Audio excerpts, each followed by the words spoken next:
how you can convert MOV files to MP4 on your iPhone. Now before we start, if you are new to our channel, head down below and hit the subscribe button so you don't miss out on our future videos. Also, press the bell icon so you get notified when we release our new videos. Now let's get started. So the first thing you'll want to do is download our app. To do that, open App Store. And after you open App Store, just search for MP4 converter. After you search for MP4 converter, download this app right here. After you've downloaded it, open it up.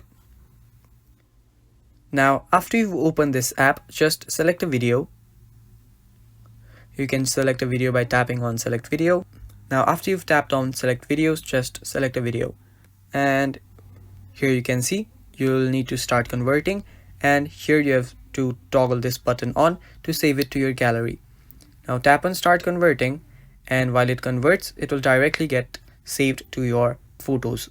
And that is basically how you convert MOV files to MP4 on your iPhone. Thank you for watching, guys. That is all for the video. Stay tuned for more, and bye bye.